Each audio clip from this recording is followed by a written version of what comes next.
Okay, so last class में हमने एक तो रिलेशनशिप देखा था क्यूपी और क्यूवी के बीच का, QP and QV, QP also known as del H, QV also known as del U, change in enthalpy of a reaction या process, change in internal energy of a process या reaction. और इन दोनों के बीच का रिलेशनशिप निकाले थे अपन, QP minus QV is equals to delta NGRT, जहां पर डेल्टा एनजी का क्या मतलब था? It is the difference in the number of moles of gaseous product and gaseous reactant. Example के लिए अपने क्या देखा था कि अगर हमारा रिएक्शन है N2 plus H2 gives you NH3, ये सारे ही गैसेस हैं, nitrogen gas reacts with hydrogen gas to give ammonia gas. Reaction को बैलेंस करेंगे तो यहाँ पे 2 आ जाएगा और 2 0 6, यहाँ पे 3 आ जाएगा। तो अब टोटल आपके नंबर ऑफ मोल्स गैस के कितने हो रहे हैं? यहाँ पर एक इधर है, 3 इधर है, तो total number of moles initial कितने थे? 4। ये आपका N1 का वैल्यू हो जाएगा, और रिएक्शन या प्रोसेस होने के बाद कितने दिख रहे हैं? 2, तो ये आपका N2 का वैल्यू हो जाएगा। N2 minus N1 is your delta Ng। पर इसमें ध्यान रखेंगे हमको सिर्फ गैसियस रिएक्टेंट्स और प्रोडक्ट ही लेने हैं, तभी यहाँ पे G लिख दिया है। तो G फॉर गैस, हमें मोल्स का डिफरेंस तो चाहिए, बट वो किसका होना चाहिए? गैसियस प्रोडक्ट और गैसियस रिएक्टेंट का। सॉलिड का हम 0 ले लेंगे, लिक्विड का भी हम 0 लेके चलेंगे, क्योंकि ये हमारे इनकम्प्रेसिबल होते हैं, हम सिर्फ गैसियस मोल्स को ही कंसिडर करेंगे। ठीक है, तो वो आपका डेल्टा एनजी था। R was your gas constant, ये हमारा उसमें भी आया था आइडियल गैस इक्वेशन में। PV is equals to nRT जो अपन लिखते थे, उसमें भी आर जो था वो यही था, गैस कांस्टेंट, जिसकी वैल्यू अपन ने क्या बोली थी कि क्या लेंगे? 8.314 जूल पर केल्विन पर मोल। एंड टी हमारा टेम्परेचर है इन केल्विन, टेम्परेचर है किसमें? केल्विन में। समझ रहे ना? अब देखो ना, तभी तो यूनिट सब जस्टिफाई होगी ना। नंबर ऑफ मोल्स की यूनिट क्या हो जाएगी? मोल, है ना। आर का यूनिट हो जाएगा आपका जूल पर केल्विन पर मोल, और इसका केल्विन, तो ये केल्विन केल्विन कैंसिल, मोल मोल कैंसिल। आंसर क्या है? मतलब यूनिट क्या बची? जूल, जो कि किसकी यूनिट हो जाएगी? आपके हीट की। समझ रहे हैं क्या? ठीक है, तो ये हमने एक पॉइंट ये देखा था, इसके अपन ने एक दो न्यूमेरिकल सॉल्व किए थे। उसके बाद हमने बात की थी हीट कैपेसिटी की, डिनोटेड बाय कैपिटल सी, और इसका अपन डेफिनेशन क्या बोल रहे थे कि it is the heat required to raise the temperature of a substance by 1 degree. आप किसी भी सब्सटेंस के टेम्परेचर को अगर 1 डिग्री से बढ़ाना चाहते हो, तो जो हीट आप दोगे, देना ही पड़ेगा ऑब्वियसली, तभी तो उसका टेम्परेचर बढ़ेगा ना। हीट देने पर टेम्परेचर बढ़ेगा, हीट कम करोगे तो टेम्परेचर डाउन होगा उसका। तो हमें टेम्परेचर रेस करना है 1 डिग्री से। तो if you want to raise the temperature of a substance by 1 degree, आपको कुछ ना कुछ हीट सप्लाई देनी पड़ेगी। उसी हीट सप्लाई को हम कहते हैं heat capacity of that substance. तो it is nothing but Q upon del T, heat required for change in the temperature, T2 minus T1। फिर हमने बात की थी स्पेसिफिक हीट कैपेसिटी की, जो पर ग्राम के हिसाब से था। अगेन डेफिनेशन पूरी सेम है, बस अब यहां पर क्या वर्ड आ जाएगा? 1 ग्राम के लिए। अगर आपके पास उस सब्सटेंस का 1 ग्राम है, तो उस 1 ग्राम सब्सटेंस का 1 डिग्री सेल्सियस से टेम्परेचर बढ़ाने के लिए जो आप हीट सप्लाई करोगे, उसको कहेंगे अपन स्पेसिफिक हीट कैपेसिटी। और एक हमने पढ़ा था मोलर हीट कैपेसिटी, वो ग्राम की जगह मोल वर्ड आ जाएगा, तो वो 1 मोल सब्सटेंस का 1 डिग्री टेम्परेचर बढ़ाने के लिए जितना हीट आप दे रहे हो, उसको कहेंगे अपन मोलर हीट कैपेसिटी। यूनिट्स इनकी क्या क्या थी? इसकी यूनिट थी हमारी जूल पर केल्विन, इसकी थी जूल पर केल्विन पर ग्राम, और जूल पर केल्विन पर मोल। ऐसे अपन ने तीनों का एक एग्जांपल लेके सॉल्व किया था। 3 ग्राम एल्यूमिनियम लिए थे, जिसको 5.4 जूल हीट लग रही थी, उसके टेम्परेचर को 298 केल्विन से 300 केल्विन में करने के लिए ही था ना टेम्परेचर भी। तो आपको तीनों चीजें निकालनी थी, एल्यूमिनियम की हीट कैपेसिटी कितनी है, एल्यूमिनियम की स्पेसिफिक हीट कैपेसिटी कितनी है, और एल्यूमिनियम की मोलर हीट कैपेसिटी कितनी है। तो यही अपन ने एंड किया था लास्ट पॉइंट, है ना। चलो आगे बढ़ते हैं यहीं से, नेक्स्ट लिखना।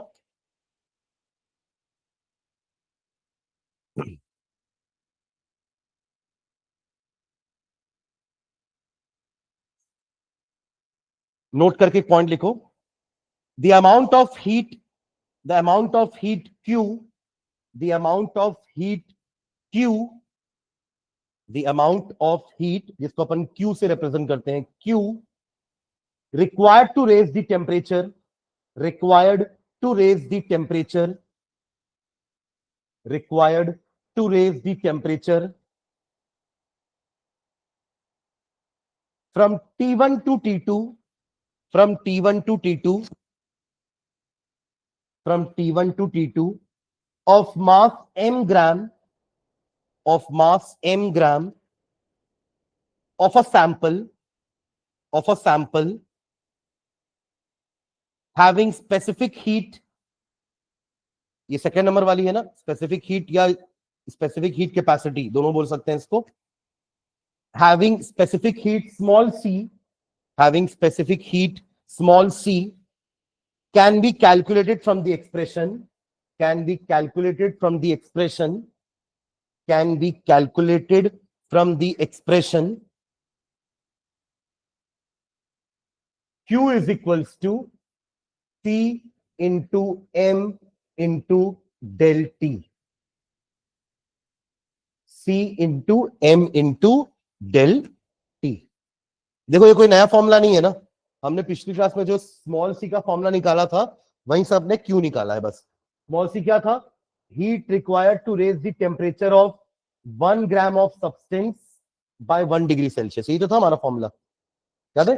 इसको ऐसे लिखे थे अपन, small C is equals to capital C upon M, और सी एम के लिए क्या लिखे थे, कैपिटल सी अपॉन एन, याद आ रहा है?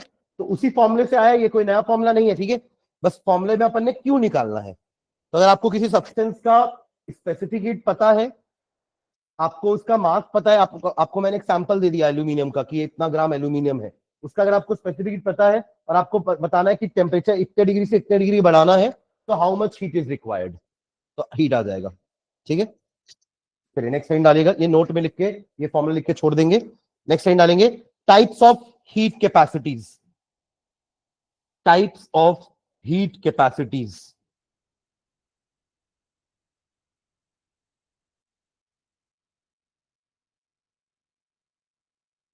ठीक है, इसमें लिखना नीचे, C is not a state function, C मतलब हीट कैपेसिटी है ना, C या heat capacity is not a state function, is not a state function,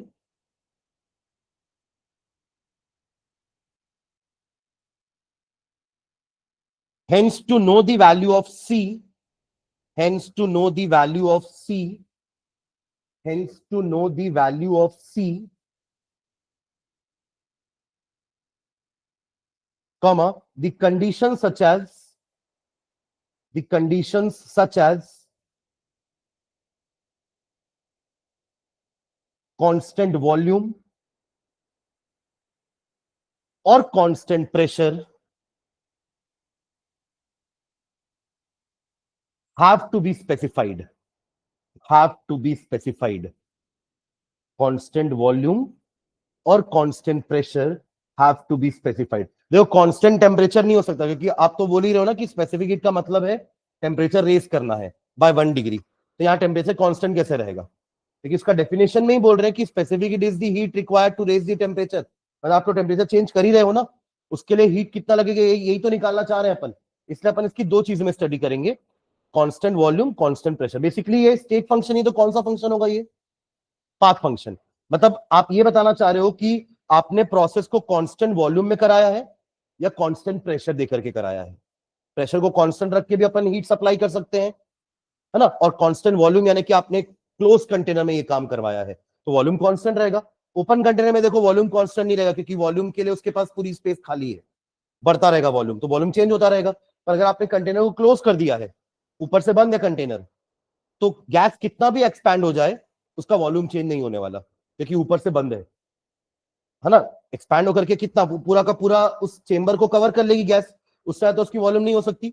gas की वैसे ही वॉल्यूम डेफिनेट नहीं होती ना, it takes the volume of the container in which it is kept, shape भी उसी का लेगी गैस और वॉल्यूम भी उसी का होगा, समझ रहे हैं ना? ठीक है, इसलिए अपन को कंडीशन पता होना चाहिए कि कांस्टेंट प्रेशर पे अपन हीट सप्लाई कर रहे हैं कि कांस्टेंट वॉल्यूम में हम हीट सप्लाई कर रहे हैं। ठीक है, तो क्या लिखे, the condition such as constant volume और constant pressure have to be specified, have to be specified, which defines the path, which defines the path, which defines the path. Full stop. Thus there are two types of heat capacities. Thus there are two types of heat capacities. Thus there are two types of heat capacities. पहला लिख लेना, heat capacity at constant pressure. Heat capacity at constant pressure, उसको नाम दे देंगे CP. जैसे QP QB था, अब CPCB आएगा. Heat capacity at constant pressure. और सेकेंड लिख लेंगे same, heat capacity at constant volume, इसको नाम दे देंगे सीवी. टी और वी को थोड़ा नीचे लिखना सबस्क्रिप्ट में.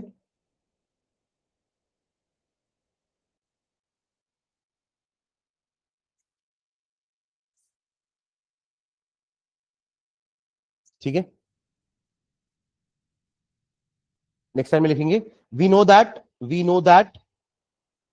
That heat capacity is given by, we know that heat capacity is given by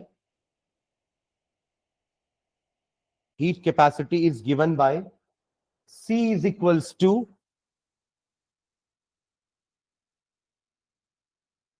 del Q by dt.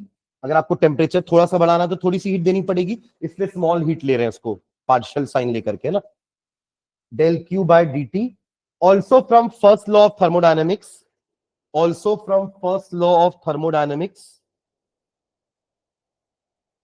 del Q is equals to du plus p dv. ये formula first law है ना. क्या था याद है first law? ऐसा लिखे थे अपन, del u is equals to q plus w. फिर w की जगह माइनस पी डीवी आ जाएगा, उधर जाएगा तो प्लस हो जाएगा. समझ रहे हैं ना? माइनस ही तो लिए थे ना w को, माइनस पी डीवी. माइनस क्यों लगाए थे याद है ना? वो साइन कन्वेंशन को फॉलो करने के लिए. ठीक है, क्लियर है यहां तक? ये डेल क्यू का वैल्यू को ऊपर पुट कर दो यहाँ पे. ये इसको इक्वेशन नंबर 1 डाल दो, इसको equation number 2. Put 2 in 1, put equation 2 in 1. तो C will be equal to du plus p dv upon dt. du plus p dv upon dt. ठीक है, नेक्स्ट टाइम में लिखना, when the volume is kept constant,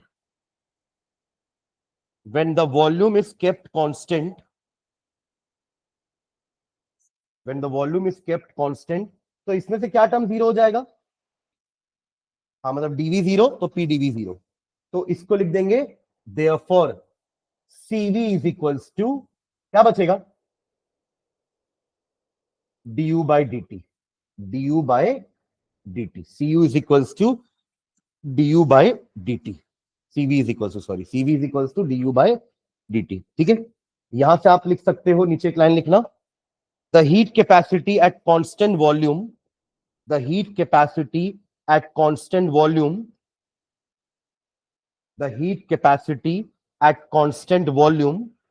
may be defined as the rate of change of internal energy,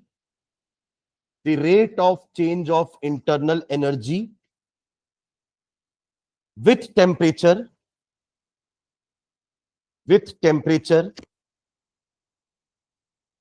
at constant volume.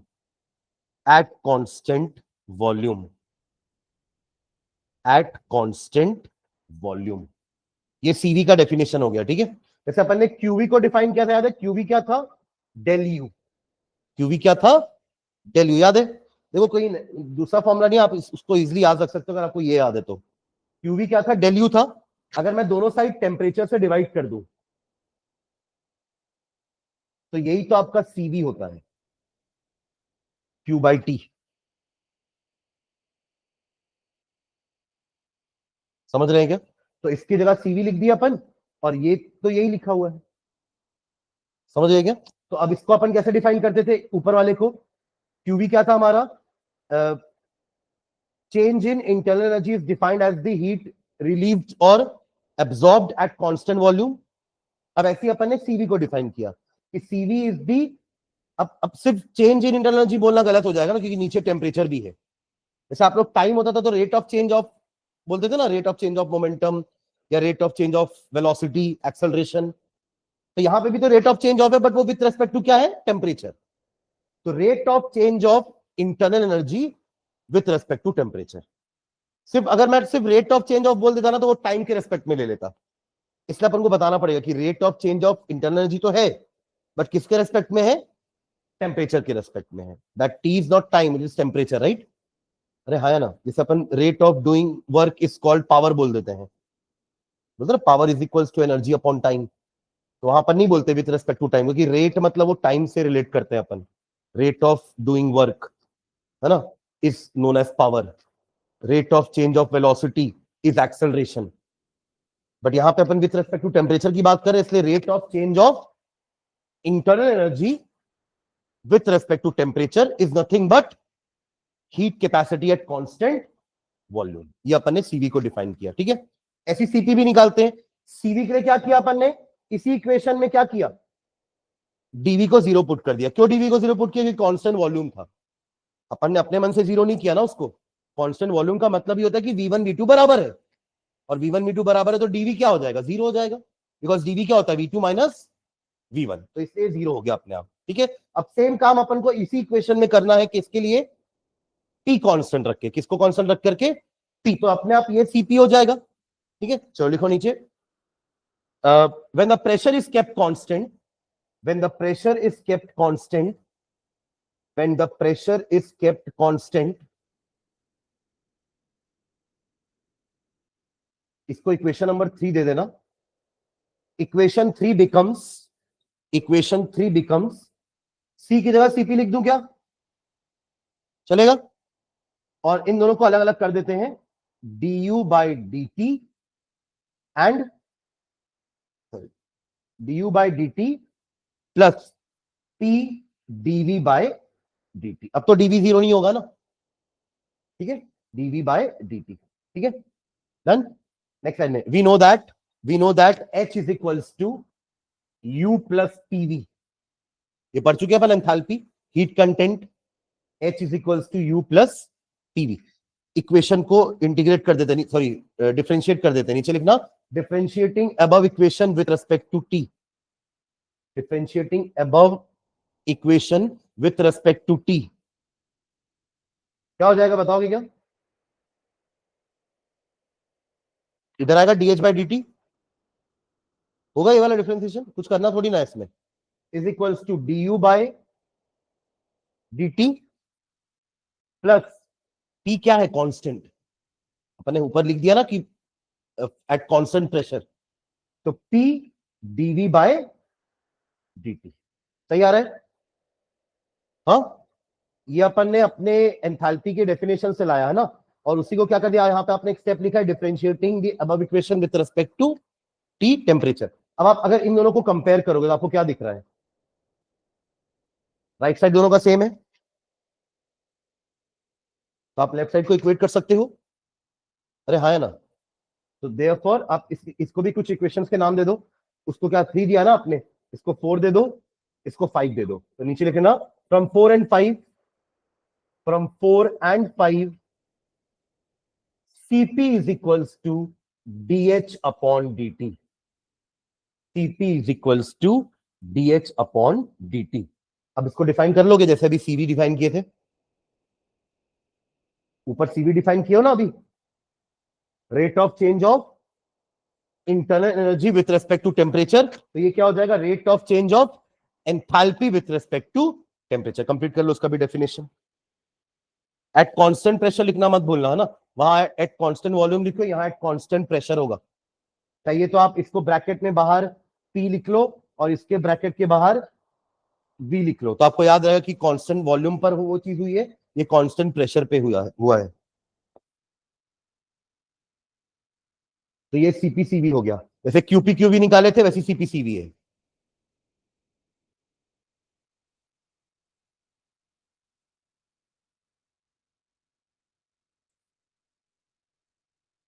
Done. तो इनको याद रखना मुश्किल नहीं है, आपने QPQV तो याद रखा ही था कि QP is del H QV is del U. ये तो याद किए थे ना, मैंने बताया भी था यू के बाद वी आता है, अपन ऐसे याद रख सकते हैं इसको, याद आ रहा है।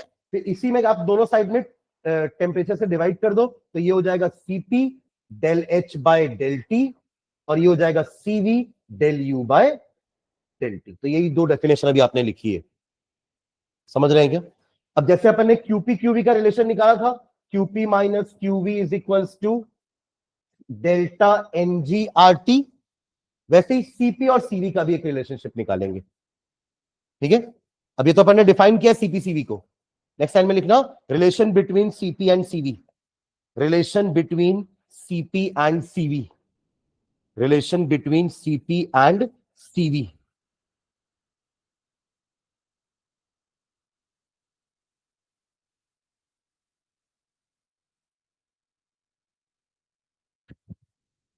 ठीक है, नीचे लिखो सीपी माइनस सीवी करते हैं, ये तो अपन को पता है क्या होता है Cp Cv, Cp minus CV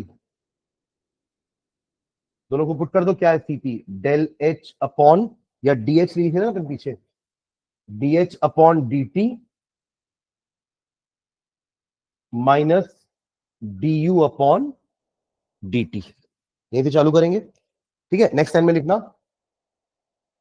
we know that H is equals to U plus PV, we know that H is equals to U plus PV,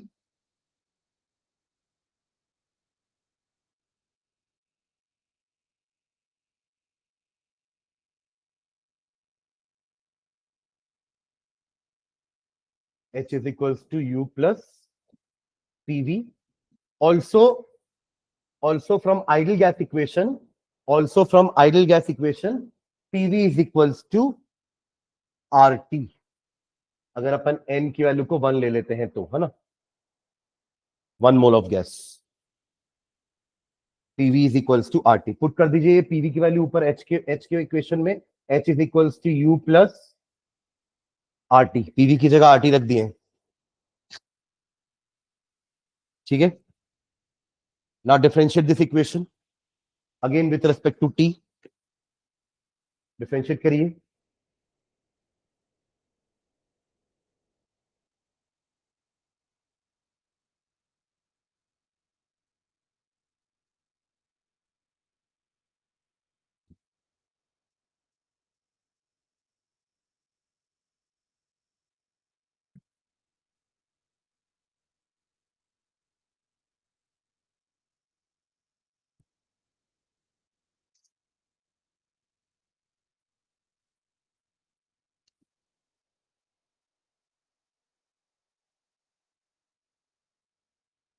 क्या आया,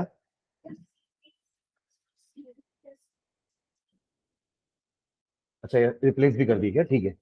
D U by D T plus R बचा ना यहाँ पे, D T, D by D T of T is 1, और इसको आपने यहां से देख करके del H by del T D U by D T minus क्या होता है CP minus CV is equals to R, CP minus CV is equals to are.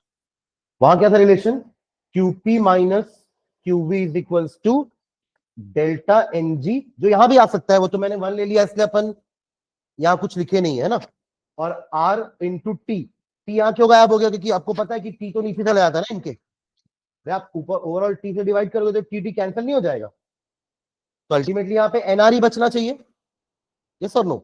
और ये आपका सीपी हो गया, ये आपका सीवी हो गया, सीपी सीवी, और ये आपका सिर्फ एनआर बचेगा।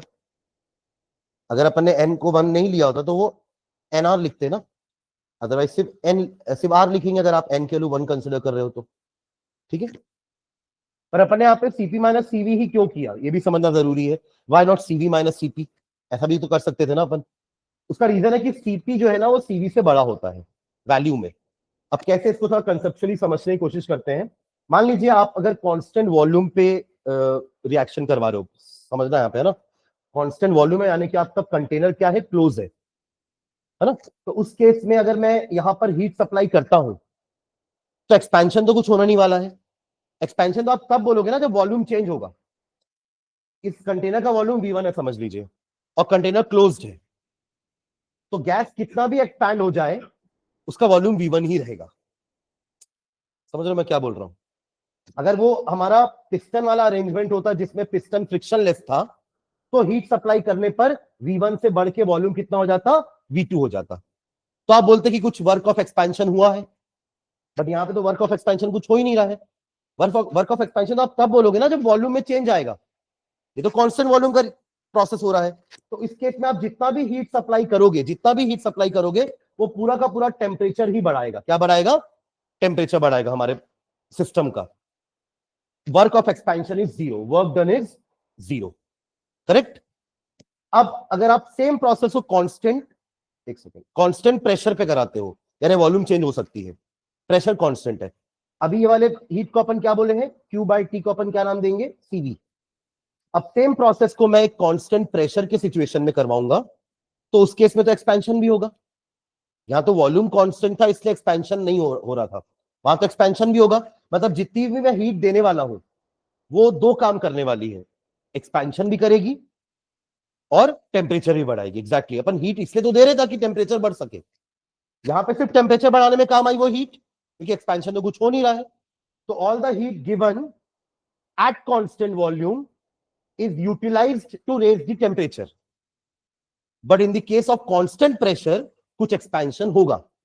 तो वहां पे गिवन हीट दो पार्ट में डिवाइड होने वाली है। तो अगर आपको सेम टेम्परेचर रेस करना है तो सीपी ज्यादा होगा, क्योंकि वहां पे दो चीजों में सप्लाई हो रही है ना आपकी हीट।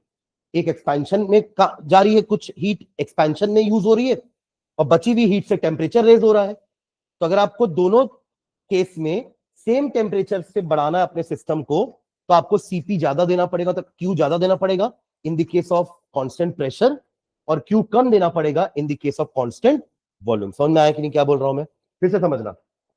कांस्टेंट वॉल्यूम के केस में आप जितनी भी हीट दे रहे हो, वो सिर्फ और सिर्फ टेम्परेचर बढ़ाने के काम आ रही है। पर कांस्टेंट प्रेशर के केस में आप जो हीट दे रहे हो, वो दो जगह काम आ रही है। एक expansion of work, work of expansion, उसमें भी कुछ हीट जा रही है, और कुछ हीट आपका टेम्परेचर बढ़ा रही है। अब अगर आप चाहते हो कि दोनों केस में हमारा टेम्परेचर सेम वैल्यू से बढ़ाना है, तो आपको यहां ज्यादा हीट देनी पड़ेगी, क्योंकि इसकी तो पूरी हीट एक ही काम में यूटिलाइज हो रही है, बट इसकी दी हुई हीट दो काम में यूटिलाइज हो रही है, यहां भी और यहां पे भी। समझ रहे ना। तो ये वाला हीट हमें ज्यादा देना पड़ेगा, और अगर ये ज्यादा दे रहे तो सीपी का वैल्यू सीवी से क्या होगा, ज्यादा होगा। समझ रहे ना। तो नोट करके एक पॉइंट लिख लो, CP greater than CV, CP greater than CV. एक मिनट में आ रहा हूं, कुछ आपको लिखवा देता हूँ सीपी।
ठीक है, नोट में CP is greater than CV, नीचे एक लाइन लिखना, ऐसा क्यों बोल रहे हैं अपन। At constant volume, at constant volume, at constant volume, the heat absorbed by the system, at constant volume, the heat absorbed by the system, the heat absorbed by the system is used up completely, is used up completely to increase the temperature of the system, to increase the temperature of the system. या आप internal energy भी बोल सकते हो, है ना, क्योंकि हमारे फर्स्ट लॉ में तीन चीजें हैं, यू, क्यू एंड डब्ल्यू। अब जो हीट आप दे रहे हो उससे वर्क डन नहीं हो रहा है, तो वो पूरा का पूरा हीट किसको बढ़ाएगा, इंटरनल एनर्जी को। ठीक है, use up completely to increase the temperature of the system and no work is done by the system, and no work is done by the system, and no work is done by the system.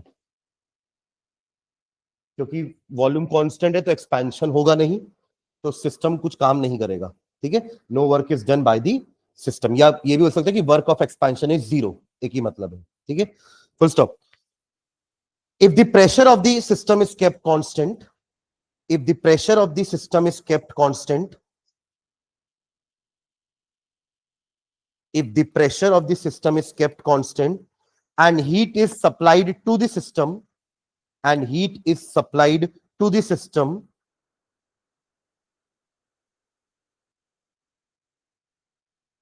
then some work of expansion is also done, then some work of expansion is also done, then some work of expansion is also done by the system, then some work of expansion is also done by the system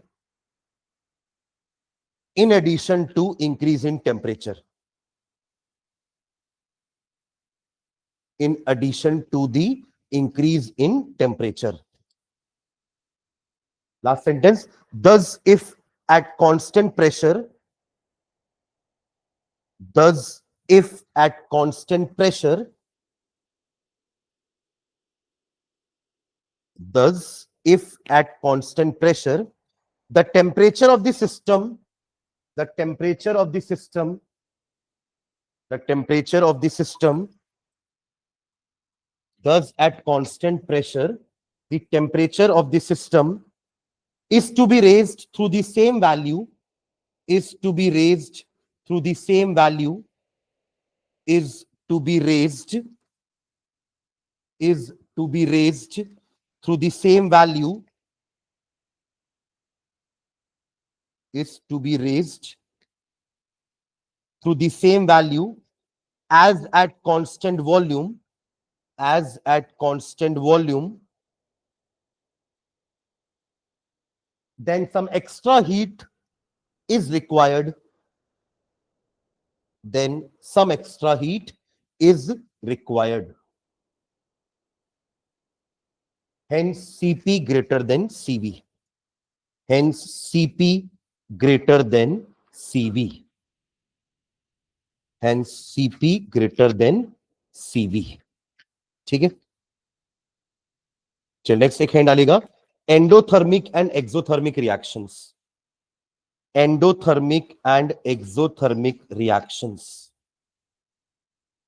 endothermic and exothermic reactions.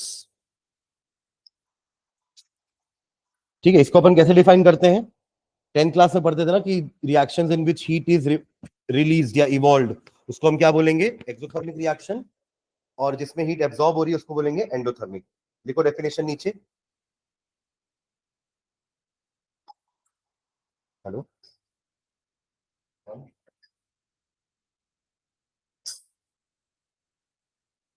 बाद में बात करता हूँ। हाँ, these are those reactions which are accompanied by, exothermic का पहले लिख रहे हैं डेफिनेशन है ना, these are those reactions which are accompanied by the evolution of heat. These are those reactions which are accompanied by the evolution of heat. Evolution of heat. और generally इसको अपन reaction में शो कैसे करते हैं, जैसे A plus B मेरे products हैं और C plus D, sorry A plus B reactants हैं, C एंड D प्रोडक्ट्स हैं, तो प्रोडक्ट के साथ में आप यहाँ पे क्या लिखते हो, हीट, मतलब along with the product heat भी जनरेट हो रही है, heat is release along with the products, ठीक है। या अगर आपको वैल्यू पता होगी तो आप सीधा वैल्यू लिख देते हो, या फिर यही हीट यहां माइनस करोगे, एक ही मतलब है, ठीक है। तो नीचे लिखेंगे ना एक लाइन और, the quantity of heat produced, the quantity of heat produced, the quantity of heat produced is shown along with the products, is shown along with the products, is shown along with the products, is shown along with the products with a plus sign, with a plus sign, with a plus sign. Example के लिए का reaction लिख लो,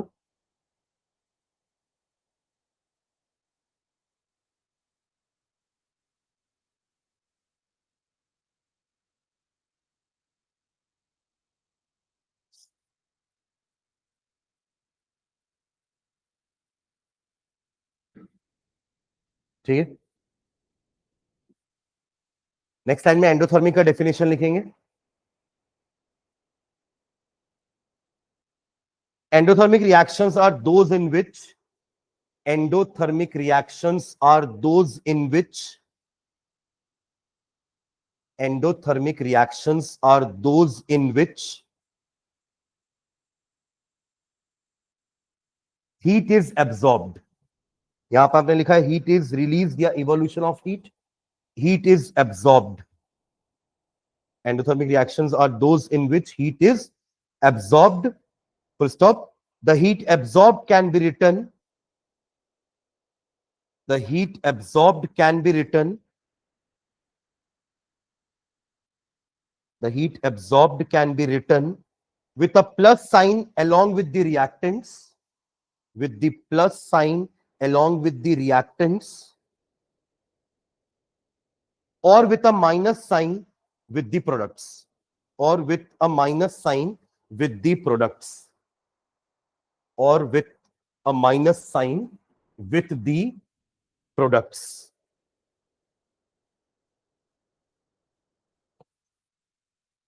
example लिख लो ये दोनों,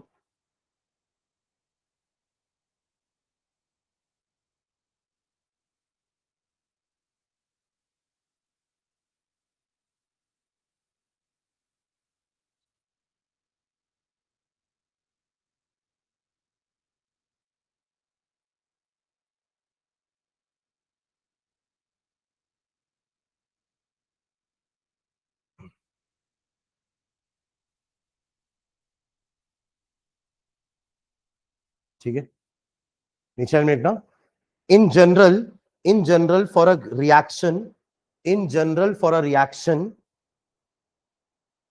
in general for a reaction, the enthalpy change is given as, in general for a reaction, the enthalpy change is given as, देखो अपन ऐसे enthalpy change को क्या बोलते हैं, del H is equals to H2 minus H1, change in enthalpy. हर कोई तो यही तो बोल रहे हैं अपन, डेल यू को बोल रहे हैं U2 minus U1, del T को बोल रहे हैं T2 minus T1, del we को बोला था हमने V2 माइनस V1, मतलब हर बार फाइनल माइनस इनिशियल हो रहा है, करेक्ट। पर एक रिएक्शन के लिए फाइनल और इनिशियल क्या होता है, इनिशियल होता है उनका रिएक्टेंट और फाइनल होता है उनका प्रोडक्ट, राइट। एक रिएक्शन के लिए क्या बोलेंगे, रिएक्टेंट को बोलेंगे इनिशियल स्टेट, और रिएक्शन होने के बाद क्या बनते हैं प्रोडक्ट्स, उनको बोलेंगे अपन फाइनल स्टेट, राइट। तो एक रिएक्शन के लिए आप H2 माइनस H1 की जगह आप HP माइनस HR बोलोगे। इसका क्या मतलब हुआ, हीट कंटेंट या enthalpy of products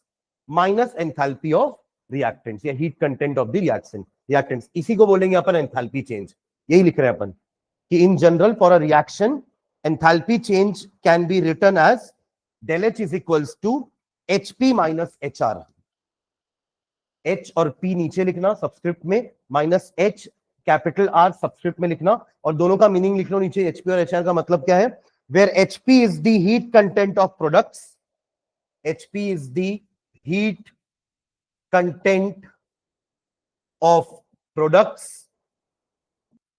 and HR is the heat content of reactants. Heat content of reactants. समझ में आ रहा है क्या? Heat content of products, heat content of reactants. HP minus HR. ठीक है? नेक्स्ट टाइम में लिखना। अभी अपन ने इन दोनों को 10th के लॉजिक से ही पढ़ा है ना। 10th में भी अपन ऐसे ही पढ़ते थे, heat is absorbed, heat is release, endothermic, exothermic. अब अपन इसको 11 के रेस्पेक्ट में डिफाइन करने वाले विद रेस्पेक्ट टू एंथैल्पी। ठीक है, तो नेक्स्ट टाइम में लिखेंगे नीचे, a reaction is exothermic, a reaction is exothermic, a reaction is exothermic, that is heat is given out in a reaction, heat is given out in a reaction if the total heat content of, if the total heat content of the dash, एक dash लगाना, इसमें आप लोग fill करेंगे, total heat content of the dash is more than that of the dash, total heat content of the dash is more than that of the dash। अब एक जगह आने वाला है रिएक्टेंट्स, एक जगह आने वाला प्रोडक्ट्स। समझ के लिखना है कि पहले क्या आएगा बाद में क्या आएगा। एक बार इक्वेशन भी समझो, इधर देखो एक बार, हम क्या बोल रहे हैं इस इक्वेशन में। आप देखो ये दोनों रिएक्शन है एक्सोथर्मिक के, हमें भी एक्सोथर्मिक की बात कर रहे हैं ना, कि इस तरफ की हीट ज्यादा रहेगी कि इस तरफ की हीट ज्यादा रहेगी।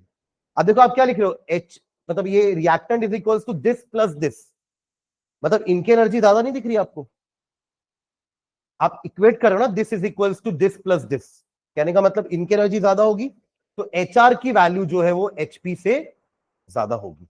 यानी कि अभी स्टेटमेंट में क्या आना चाहिए पहले, हाँ पहले रिएक्टेंट्स आना चाहिए बाद में प्रोडक्ट्स। कंप्लीट कर लो रिएक्शन को।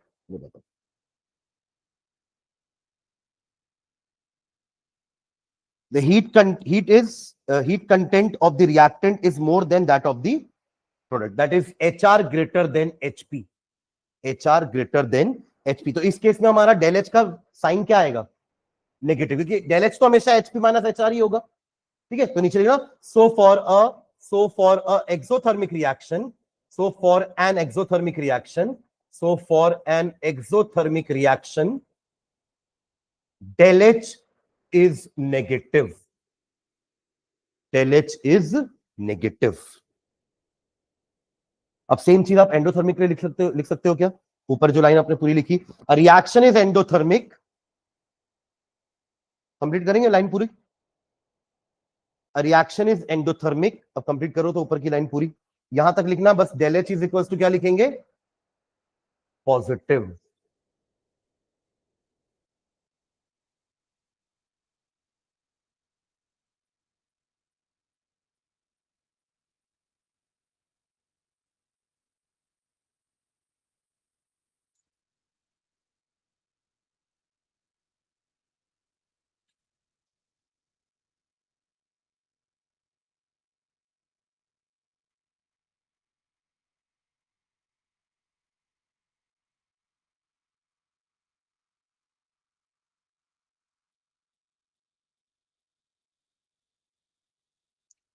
यहां क्या हो जाएगा, आपका HP ग्रेटर देन HR, तो del H will be positive. क्या रीड कर दे एक बार चैतन्य,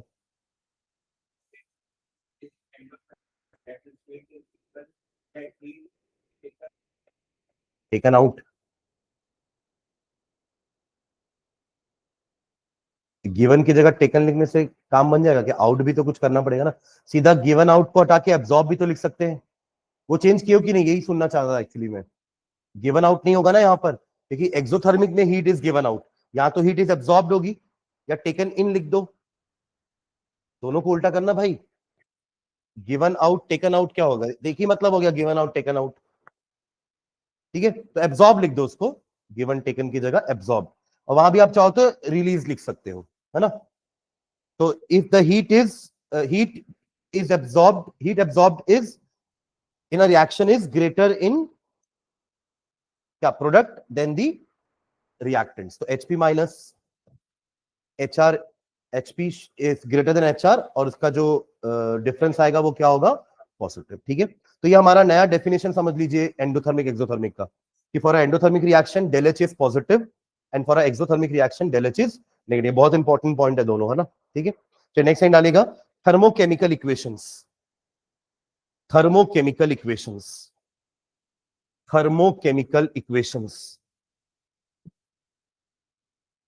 थर्मोकेमिकल इक्वेशंस। देखो अभी तक अपन केमिकल इक्वेशंस पढ़ते थे, है ना, क्लास 10 से पढ़ना चालू किया ना। केमिकल इक्वेशंस क्या होते हैं, they are the statement of the chemical reactions. जो केमिकल रिएक्शंस हम करते हैं या जो केमिकल चेंजेस होते हैं नेचर में, उसके स्टेटमेंट के फॉर्म को अपन केमिकल इक्वेशन बोलते हैं। That statement can be in the form of sentence, in the form of word, या फिर सिंबल एंड फॉर्मूला यूज करके अपन केमिकल इक्वेशन लिखते हैं। तो केमिकल इक्वेशन हमको पता है क्या होता है। इसके आगे एक थर्मो वर्ड लग गया है ना, मतलब ऐसे केमिकल इक्वेशन जिसमें आप हीट का भी मेंशन करोगे कि हीट रिलीज हुई है कि हीट एब्जॉर्ब हुई है ना, उस टाइप के केमिकल इक्वेशंस को हम थर्मोकेमिकल इक्वेशंस बोलेंगे, ठीक है। एक लाइन लिख लो बस इसके लिए, when a balance chemical equation, when a balance chemical equation, when a balance chemical equation not only indicates the, when a balanced chemical equation not only indicates the quantities of different reactants and products,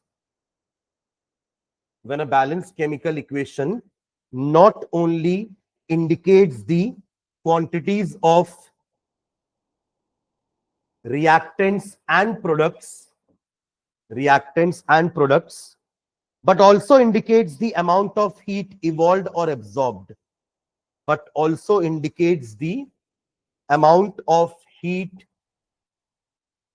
absorbed or evolved, but also indicates the amount of heat absorbed or evolved, is called a thermochemical equation, is called a thermochemical equation, is called a thermochemical equation, ठीक है। तो अपन या तो equation को ऐसे लिख सकते हैं जैसे भी अपन ने ऊपर एग्जांपल में लिखे ना, चारों इक्वेशन, ये चारों थर्मोकेमिकल इक्वेशंस हैं, बिकॉज इनमें इक्वेशन बैलेंस तो है पर साथ में अपन ने हीट का भी मेंशनिंग किया है। तो this equations not only tells about the quantity of reactants and products, but also is telling about the heat released or heat absorbed in a reaction. ऊपर रिलीज वर्ड बोलूंगा और नीचे एब्सॉर्ब वर्ड, ठीक है। अब इसी रिएक्शन को मैं एक और तरीके से लिख सकता हूं, या तो अपन ऐसे लिख दे, ये एक्सोथर्मिक है, या फिर आप यहां पर अलग से लिख दो del H is equal to minus 285.8 kilojoule per mole. दोनों लिखने का तरीका सही है। ये माइनस क्या समझ गए ना, अभी तो बात की ना कि del H should be negative for exothermic reaction, तो दोनों करेक्ट है ना, एम आई क्लियर। या तो आप ऐसे लिखो या तो ऐसे लिखो, दोनों का मीनिंग सेम है। और यहां मैंने हाफ O2 लिखा, हाफ O2 होता नहीं है कुछ, है ना, बस अपने इसलिए ऐसा लिखा है रिएक्शन को क्योंकि ये जो हीट दी है ना, इसकी एंथैल्पी चेंज, ये पर मोल के हिसाब से है। अगर आप इस इक्वेशन को बैलेंस करने चलोगे तो 2 मोल पानी बनेगा, यहां भी 2 आएगा, यहां 1 आएगा और यहां 2 आएगा, तो फिर आपको इसको भी डबल करना पड़ेगा। पर क्योंकि ये पर मोल के हिसाब से बात हो रही है इसलिए हमने ऐसा लिख दिया है। तो थ्योरेटिकली तो अपन ऐसा लिख सकते हैं ना पेपर में, प्रैक्टिकली भले हम ऑक्सीजन को आधा मॉलिक्यूल नहीं कर पाएंगे, है ना, we can not half the molecule of oxygen, उसका जो है वो एक ही मॉलिक्यूल रहेगा या तो 2 मॉलिक्यूल होगा, आप उसका हाफ नहीं कर सकते प्रैक्टिकली, बट थ्योरेटिकली तो हम लिख सकते हैं। तो ये लिखना करेक्ट है, बट ये ऐसा प्रैक्टिकली होगा नहीं कभी, ठीक है। तो उन्होंने कैलकुलेट भी जो किया होगा ना, वो 2 मोल के लिए ही आया होगा कैलकुलेशन, मतलब आंसर आपका लगभग वही 500 कुछ आ रहा होगा या 600 कुछ आ रहा होगा। जब उसको 1 मोल के लिए आया तो अपन क्या कर दिया, उसको डिवाइड कर दिया 2 से, तो वैल्यू ये आ गई, यस और नो। तो अपन 1 मोल के लिए लिख रहे हैं इसलिए इक्वेशन को ऐसे रिप्रेजेंट किया, अदरवाइज ऐसे लिखना गलत है। ठीक है, लिख लो एग्जांपल। दोनों लिखना है ना, ऐसे भी लिखना ऐसे भी लिखना, मतलब पता रहना चाहिए कि दोनों तरीके से इक्वेशन लिखे जा सकते हैं।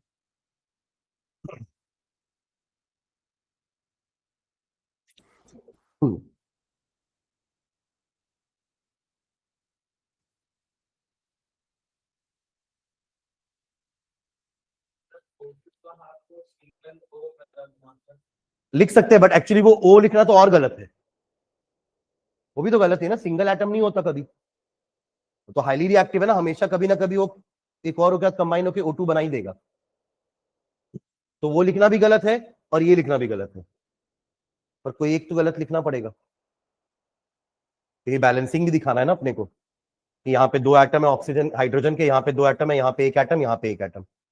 ठीक है, डन। नोट करके एक पॉइंट लिखिए, नोट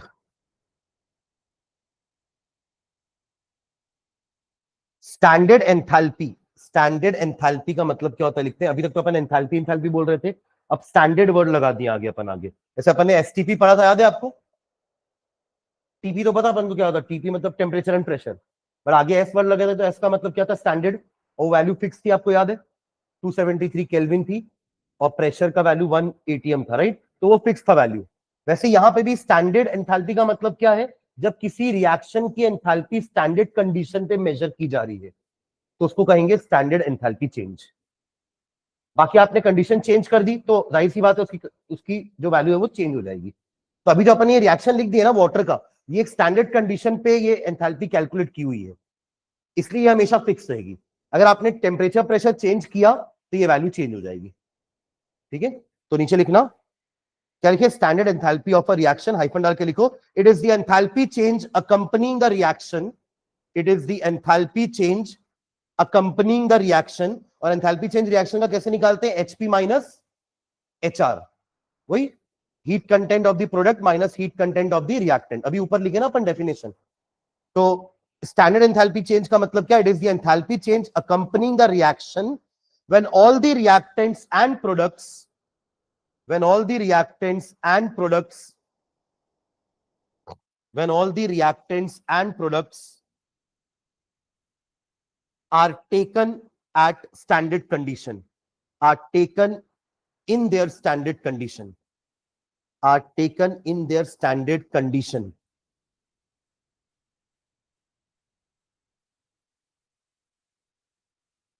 ठीक है, वो कंडीशन नीचे लिख लो, टेम्परेचर होना चाहिए 25 डिग्री सेल्सियस या 298 केल्विन।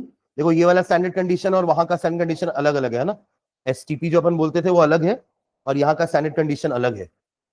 वो एसटीपी कहां पढ़ते थे अपन, मोलर वॉल्यूम में, कि एक गैस का वॉल्यूम 22.4 लीटर होता है, एक मोल के गैस का वॉल्यूम, एक मोल के गैस का वॉल्यूम 22.4 लीटर होता है, only at 273 kelvin temperature and 1 bar pressure. ठीक है, अब यहां पे हम बोल रहे हैं कि टेम्परेचर 273 नहीं है, 298 है, 25 मतलब क्या हुआ, 298 केल्विन हुआ ना। ठीक है, वहां 0 डिग्री सेल्सियस था, तो 273 केल्विन, यहां 25 डिग्री बढ़ा करके स्टैंडर्ड कंडीशन है। ठीक है, हाँ तो क्या लिखे, temperature is 25 degree Celsius, bracket में 298 केल्विन लिख लेना। हाँ बोल सकते हैं रूम टेम्परेचर, पर रूम टेम्परेचर बोलने से अलग अलग रूम में अलग अलग टेम्परेचर हो सकता है ना, इसलिए रूम टेम्परेचर नहीं लिखना। ठीक है, 25 degree Celsius and 1 bar pressure, and 1 bar pressure, 1 bar pressure. 1 बार का मतलब क्या होता है, 10 टू द पावर 5 पास्कल। 1 बार मतलब क्या होता है, 10 टू द पावर 5 पास्कल। ठीक है, और इसको डिनोट कैसे करते हैं वो भी नीचे लिख लेना, it is denoted as, it is denoted as, it is denoted as del H, और ऊपर एक नॉट लगा देना, डेल एच नॉट। तो जहां आपको ये ऊपर नॉट का साइन दिखेगा समझ आना ये कंडीशन स्टैंडर्ड की बात कर रहे हैं अपन। ठीक है, तो ये जो मैंने यहाँ वैल्यूज लिखी है ना, और पीछे भी अपन जो कार्बन के लिए लिखे थे वैल्यू ये वाली, ये सब स्टैंडर्ड कंडीशन की वैल्यूज है, जहां कंडीशन चेंज ये वैल्यू चेंज हो जाएगी। ठीक है, ओके, नेक्स्ट लाइन डालिए, different types of enthalpies of reaction, different types of enthalpies of reaction, different types of enthalpies of a reaction। different type मतलब रिएक्शन के हिसाब से, अगर रिएक्शन कंबशन हो रहा है तो उसको अपन एंथैल्पी ऑफ कंबशन बोल देंगे, अगर रिएक्शन सब्लिमेशन हो रहा है तो एंथैल्पी ऑफ सब्लिमेशन, है ना। अगर आपने एक मॉलिक्यूल को ब्रेक करके उसके एटम बना दी, मान लीजिए आपने O2 को ब्रेक करके 2O बना दिया, तो इसको बोलते हैं एंथैल्पी ऑफ एटमाइजेशन। हर रिएक्शन में कुछ ना कुछ तो एनर्जी चेंज हो रहा है ना। यहाँ पे आपको क्या देना पड़ेगा, एनर्जी देना पड़ेगा, अपने आप तो टूटने नहीं वाला O2 2O में, तो ये काइंड ऑफ एंडोथर्मिक रिएक्शन हो गया। क्या रिएक्शन है ये? और सब्लिमेशन रिएक्शन किस टाइप का रिएक्शन होगा, एंडो की एक्सो? सब्लिमेशन में क्या होता है, हाँ सॉलिड टू गैस सब्लिमेशन है, तो जाहिर सी बात है सॉलिड्स को गैस में करने के लिए कैसे एक्सो, सॉलिड गैस में कैसे कन्वर्ट होगा, मतलब आप उसको सॉलिड का तो क्या नाम है आपका, फोर्स ऑफ अट्रैक्शन बहुत ज्यादा है ना, और गैस का कम होता है। तो अगर आपको एक सॉलिड को उसके एटम को सेपरेट करना है, दूर दूर करना है, गैस बनाना है, तो एनर्जी देनी पड़ेगी ना। तो सब्लिमेशन भी तो एक तरह का एंडोथर्मिक प्रोसेस ही हुआ, जहां हीट सप्लाई कर रहे हो आप, तभी वो प्रोसेस होने वाला है, राइट। और आयनाइजेशन क्या होगा, आयनाइजेशन मतलब मुझे सोडियम को सोडियम आयन में कन्वर्ट करना है, ये कैसा प्रोसेस होगा, एंडो की एक्सो। बाकी लोग क्या बोलते हैं, आप समझिए ये बनता कैसे है, कैसे बनता है पहले ये बताओ, चलो बाद में एंडो एक्सो करेंगे। कैसे बनता है ये दृष्टि, कैसे बनता है ये, इलेक्ट्रॉन, इलेक्ट्रॉन अच्छे जोर से बोले, उसके बाद धीरे धीरे क्यों बोले, हट जाएगा, तो निकाल के या हटा के, है ना। तो हटेगा कैसे, आप एनर्जी दोगे ना तब तो हटेगा, मतलब ये भी एक तरह का एंडोथर्मिक प्रोसेस हो, समझ रहे हैं क्या। तो ये सब चीजें जहां पर एनर्जी एब्जॉर्ब हो रही है वो हमारे एंडोथर्मिक प्रोसेस हो जाएंगे। तो प्रोसेस के नाम से एंथैल्पी के नाम है, मैंने आपको 3-4 नाम बता दिए, enthalpy of atomization, enthalpy of combustion, enthalpy of sublimation, है ना, enthalpy of ionization. Ionization enthalpy पढ़े भी अपन 3rd चैप्टर में, वहीं तो पढ़े थे definition, it is the energy required to remove the outermost electron या valence electron from an atom, from an isolated gaseous atom, ऐसा था ना definition. From an isolated gaseous atom कहां से आएगा, आपके पास तो सॉलिड मेटल होता है, तो सॉलिड से गैस क्या होगा, सब्लिमेशन। पहले उस सोडियम का क्या होता है, सब्लिमेशन, तब तो बनेगा वो आइसोलेटेड गैसियस एटम, तब फिर आप इसमें आयनाइजेशन पोटेंशियल सप्लाई करोगे, तब ये बनेगा आयन। वो भी अभी क्या बना है, गैसियस आयन। जब पानी में मिलाओगे तब बनेगा ये एक्वस आयन, समझ रहे हो। तो आपको दिखता है वो एक स्टेप में ऐसा लिख देते हैं अपन कि NaCl जो है वो ब्रेक होकर के Na पॉजिटिव और Cl नेगेटिव बन जाएगा पानी में जाने के बाद, बट एक्चुअली इसके अंदर मल्टीपल स्टेप्स होते हैं। पहले वो सॉलिड एटम गैसियस एटम में कन्वर्ट होगा, वो गैसियस एटम गैसियस आयन में कन्वर्ट होगा, और पानी में मिलने के बाद वो एक्वस बनेगा। ये तीनों स्टेप के बाद ऐसा हुआ है। सेम काम क्लोरीन के साथ भी होगा, बस फर्क इतना है कि क्लोरीन एनर्जी गेन नहीं करेगा, उसको रिलीज करके एनायन बनेगा, यही तो फर्क होता है ना आयनाइजेशन पोटेंशियल में और इलेक्ट्रॉन गेन एंथैल्पी में। एक और पढ़े थे, electron gain enthalpy, it is the energy released when an electron is added. तो Cl नेगेटिव ऐसी थोड़ा बन जाएगा, Cl नेगेटिव जब बनेगा तो एनर्जी रिलीज करते हुए बनेगा, Na जब Na पॉजिटिव बनेगा तो एनर्जी एब्जॉर्ब करते हुए बनेगा। तो every reaction, every step involve some kind of heat exchange, तभी तो थर्मोडायनेमिक्स पढ़ रहे हैं अपन कि हर स्टेप में कुछ ना कुछ हीट या तो दे रहे हैं या तो निकल रही है। जैसे इस स्टेप में देना पड़ा, इस स्टेप में भी देना पड़ा, इस स्टेप में रिलीज होती है जब पानी के साथ मिक्स होता है, तो पानी इसको स्टेबल कर देगा ना, तो स्टेबल होने के बाद एनर्जी छोड़ देगा अपनी पूरी, वो रिलीज्ड। तो ये दोनों की एंथैल्पी पॉजिटिव होगी, ये इसकी एंथैल्पी नेगेटिव हो जाएगी। यहां पे अगर मैं क्लोरीन के पास आऊंगा तो क्लोरीन के पास Cl से पहले वो गैसियस एटम बनेगा, पहले देखो वो Cl2 था, वो Cl बनने के लिए Cl की बॉन्ड तोड़नी पड़ेगी, यहां एनर्जी देनी पड़ेगी। अब ये बन गया आपका गैसियस एटम। अब इसको Cl नेगेटिव बनाना है तो यहां पे एनर्जी रिलीज होगी, electron gain enthalpy is negative. Non metal के लिए इलेक्ट्रॉन गेन एंथैल्पी क्या होती है, it is the energy released when electron is added. तो यहां पर Cl नेगेटिव गैसियस बनने के लिए ये फिर से एनर्जी क्या करेगा, रिलीज करेगा, फिर वो पानी में मिलने के बाद फिर एनर्जी रिलीज करेगा, तब जाके वो एक्वस बनेगा। समझ रहे हैं ना। तो ऐसे स्टेप्स इन्वॉल्व होते हैं और हर स्टेप में कहीं ना कहीं एनर्जी का एब्जॉर्प्शन या रिलीज होता है, समझ रहे हैं क्या। तो ये सारे प्रोसेस के अलग अलग नाम है एंथैल्पी के, तो सबका मीनिंग सेम है, बस प्रोसेस का नाम से उसका नाम पड़ गया एंथैल्पी का, समझ रहे हैं क्या। सारे रिएक्शन में कुछ ना कुछ हीट कंटेंट होगा, और हर बार अपन कैसे निकालेंगे, product minus reactant, product minus reactant. बस आपको प्रोसेस के नाम से सबके नाम अलग अलग पड़ गए, बाकी सबका मीनिंग सेम है। अगर कंबशन हो रहा है तो अपन बोल देंगे it is the heat of enthalpy of combustion. जैसे आप मीथेन को बर्न कर रहे हो, CH4 plus O2 gives you CO2 plus H2O plus energy is released. तो HP minus HR, HP minus HR, ऐसा करने पे आपको नेगेटिव वैल्यू मिलने वाली है, एक्सोथर्मिक रिएक्शन, क्योंकि हीट इज रिलीज्ड। तो इसको नाम क्या दे देंगे अपन, मैं डेल H ना लिख करके मैं डेल CH लिख दूंगा, सिंबल चेंज हो जाएगा। क्या लिख देंगे, del CH, enthalpy of combustion, enthalpy of atomization. अब ये तो आपने पढ़ा है, डेल IH आयनाइजेशन एंथैल्पी या enthalpy of ionization, del sub H enthalpy of sublimation. तो नाम बस प्रोसेस के कारण चेंज होते जा रहा है, मीनिंग इज सेम। समझ रहे हैं क्या? कुछ एंडोथर्मिक रिएक्शंस होंगे तो इनकी वैल्यू नेगेटिव पॉजिटिव आएगी, कोई एक्सोथर्मिक प्रोसेस होगा तो उनकी वैल्यू नेगेटिव आएगी। समझ रहे हैं क्या? तो यही बस उनके नाम है। तो कुछ टाइप्स अपन नेक्स्ट क्लास में लिख लेंगे, है ना। और एक बहुत इंपॉर्टेंट लॉ अपन पढ़ेंगे नेक्स्ट क्लास में, दैट इज हेस लॉ। ठीक है, चलो नेक्स्ट क्लास में देखते हैं। Thank you. और अगर